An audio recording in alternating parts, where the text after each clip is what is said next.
mga ka-anchors, welcome back na naman sa ating YouTube channel. Quick review lang tayo sa ating Woodstock trigger. Kung ano yung loob nito, pakita natin para sa inyong kung gusto nyo mag-DIY ng trigger, gawin nyo itong guide mga ka-anchors. So pakita natin sa mga hindi pa pala nakapag-subscribe na ating YouTube channel, please subscribe na lang, pakiclick yung notification bell para maging updated sa mga bagong videos natin. Kasi kung may bagong upload tayo na videos, tapos naklik mo yung notification bell, bibigay ng notification sa iyo na mayroon tayong videos para maging updated ka din mga ka-anchors. So pakita natin yung kanyang function. So ito ay pang Woodstock trigger, adjustable yan ang kanyang power. Nandito na ang kanyang power spring, adjustable siya, pwede mong higpitan, pwede mong lakasan ang palo niya, pwede mo rin hinaan mga ka-anchors.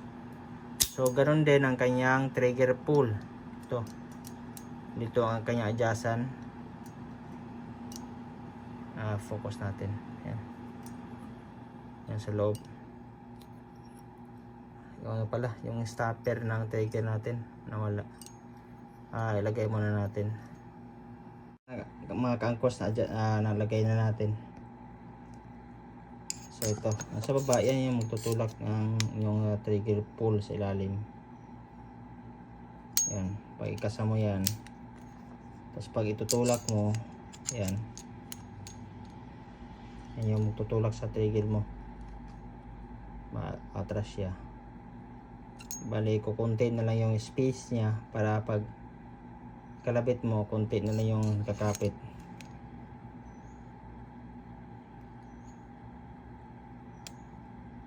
Yan, bali konti na lang siya. Soft touch. Pag gusto mo yung mas mahabang travel, tapos pwede nyo pang tigasan kanyang return spring. Yan. Yan, mas mataas siya. Tapos ang kanyang power dito, yung tinatulak nitong push rod, yung linkage galing sa hammer. Nandito ang kanyang power spring. So baklasin natin mga ka-anchors, pakita natin ang loob para makita nyo din paano yung mechanism ng ating trigger. So ito, tanggalin muna natin.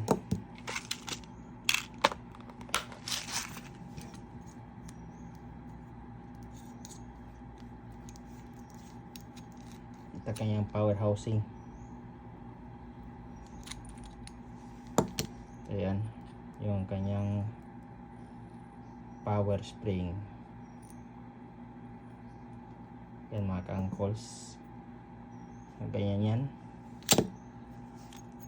Tapos ito, kanyang hammer, tanggalin natin. So na kayo how much mga ka-anchors, follow nyo lang yung description below. Nandyan yung link natin ng ating Lazada, Shopee mga ka-anchors. Yan mga ka-anchors, ang kanyang hammer. Kanyang hammer, saka ang kanyang push rod ng hammer.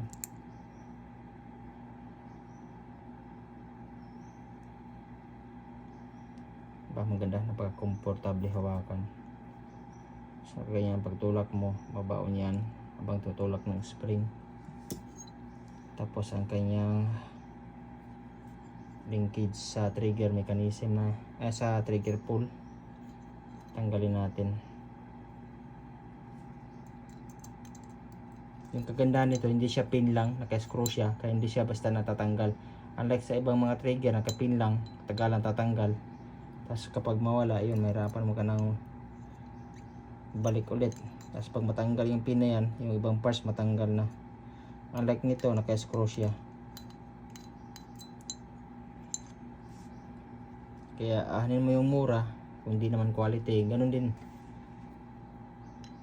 ang ganda ng ating trigger kasi full CNC made. Tapos internal pads is stainless steel. Ito, trigger pull stainless. Hammer natin stainless din yan. Huwagan mo natin ang kayang return spring.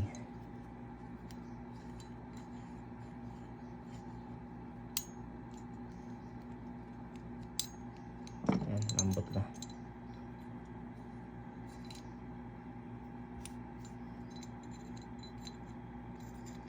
Ayan mga ka-angkors, pakita natin paano itsura. Ayan, maganda.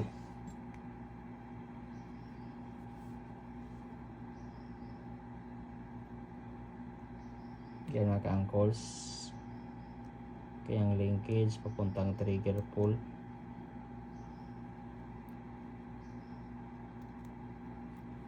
Ipakita natin dito sa labas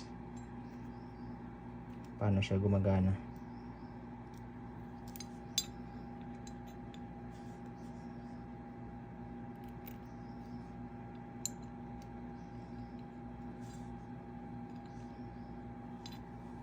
Ay, bigla pwede. Tayo natin dito.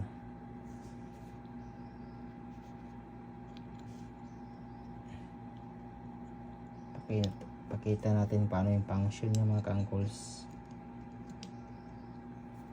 para kapag gagawa kayo meron kayong guide.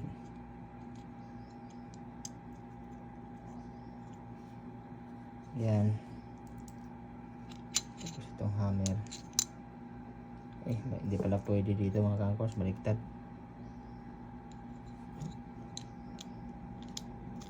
Sa kabila na siya. Lagyan natin pin. Ito tayo. Ito lang ilalagay natin.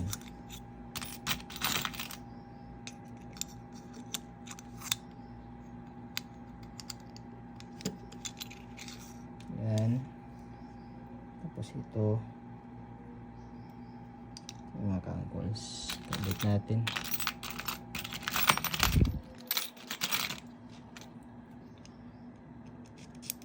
Sundan nyo lang yung link description below. Nandun yung Shopee, Lazada natin. Ulit natin yung mga ka-angkors para yung iba kasi palagi pa na comment pa rin how much, magkano. Hindi tayo nagre-reply yung mga comment mga ka-angkors kasi masyadong stricto yung YouTube tapos Facebook sa mga ganitong bagay, mga trigger, mga airgun. Kaya sundan nyo lang yung link description kayo below, doon kayo mag-message sa ating Facebook page saka sa mga Facebook account.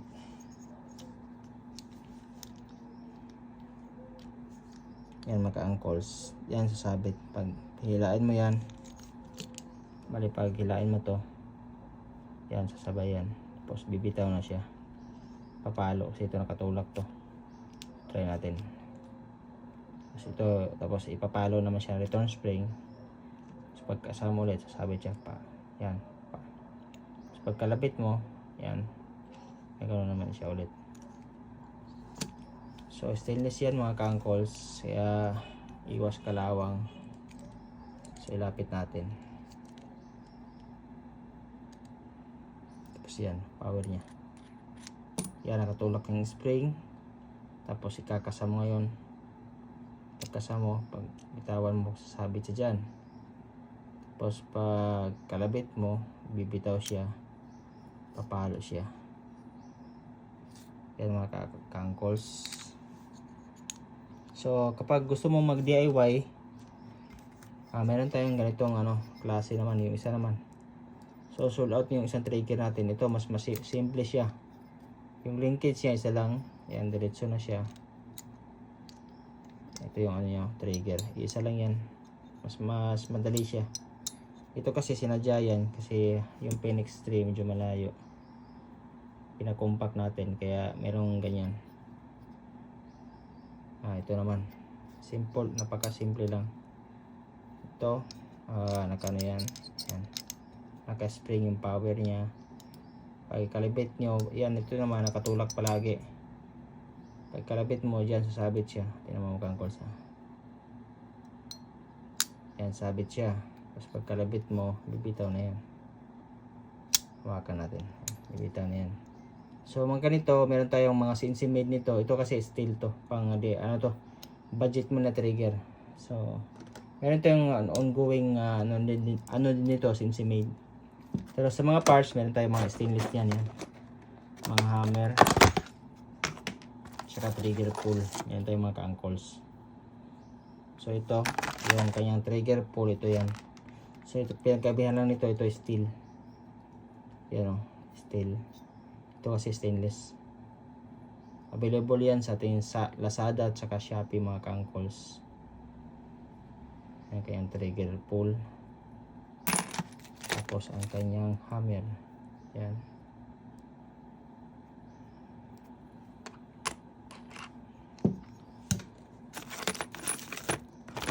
So, meron tayong isa dito na may push rod.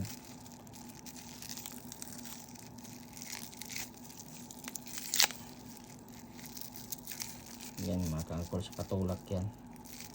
Ito yung magtutulak sa power spring mga ka-angles. So wala problema pag Phoenix receiver, meron tayong mga yan, mga parts na pwedeng pumalit. Kaya hindi ka magproblema kung meron kang parts na papalitan. Meron tayong mga spare parts mga ka-angles. Yan importante.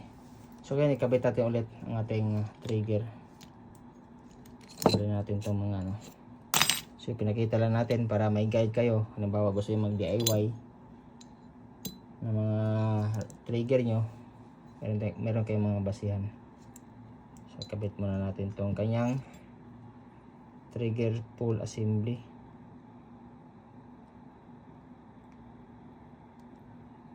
Ayan, ganyan siya.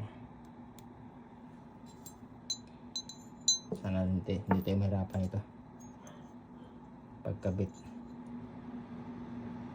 So tanggalin muna natin to, kanyang return spring. Okay, dyan natin ikabit maya.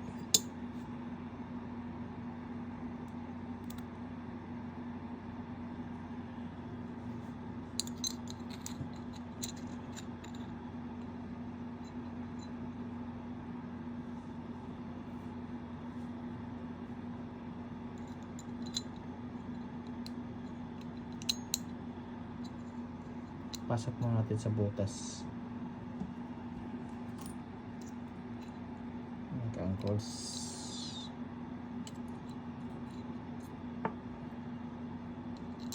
Ayan. Tapos lock na natin.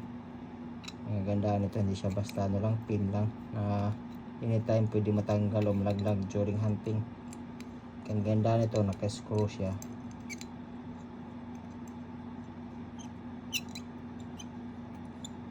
So ulitin ko nga, mas mahal sa Lazada natin saka Shopee kasi meron niyang charges sa Lazada saka Shopee. So minsan lalo na pag may mga sales, sa inyo makalis kayo, pero sa aming mga sales, sa amin bawas po yun. Minsan abot ng 21%, 25% yung bawas. Minsan wala nang kinikita, si Lazada lang yung kumikita, di kaya Shopee. Kaya yung ginagawa ng mga seller sa Lazada saka Shopee, tinataasan nila yung yung presyo. Yan mga ka-angles. Tapos balik na natin ang kanyang power spring. So ito pala, nalagyan ng washer yan kasi yan yung tutulak ng ating adjustive power adjuster. Tapos yung spring natin, may flat spring yung gamit. Kaya di siya basta-basta nadideform, kaya nawawala yung niya, yung spring function. Yan palagi yan, kahit palagi nakatulak yan, ganyan lang palagi yung kanyang size. Hindi siya basta bumabalik or kaya nagsishrink. So balik na natin.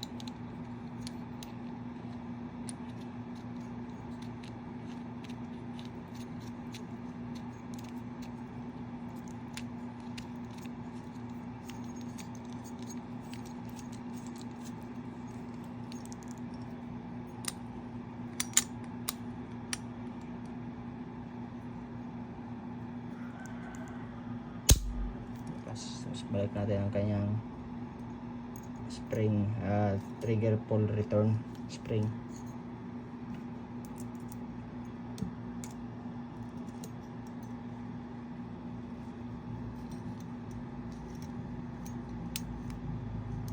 Sorry, nalaglag.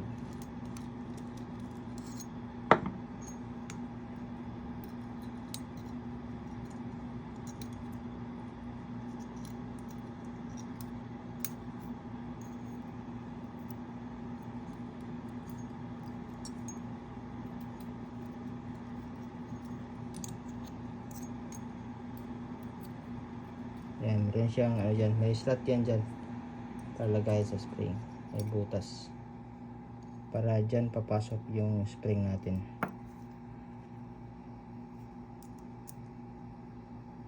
Kaya medyo mabusisi mga ka-angkles.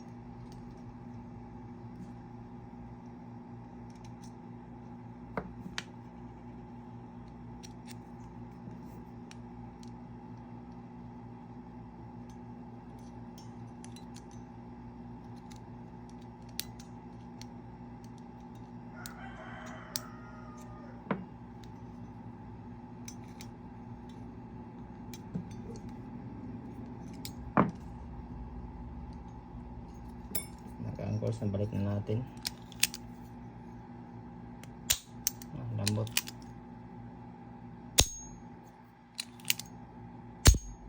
Pag gusto mo pang lambutan, i-adjust mo lang ito sa baba.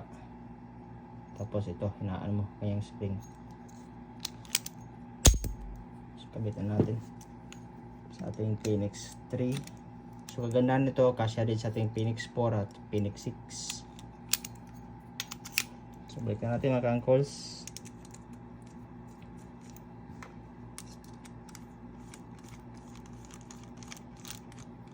So yan ang ating class, woodstock trigger. So dalawang klase itong CNC made. Yung isa medyo mas malaki, pero kasya din para dito, pati yung tactical trigger natin. Kasya din sa Phoenix 6, Phoenix 3, Phoenix 4, kasya lahat. Pati itong trigger natin, kasya din lahat yan sa ating mga receiver mga ka-angkles. Yun ang kaganda ng Phoenix receiver kasi plug and play lahat ng parts. So yan mga ka-angkles, hanggang sa muli, gawa natin ng videos yung mga ibang trigger natin mga ka-angkles. Please subscribe na lang at para maging updated sa mga bagong videos natin. Phoenix, yan ang ating logo. Thank you mga ka-angkles.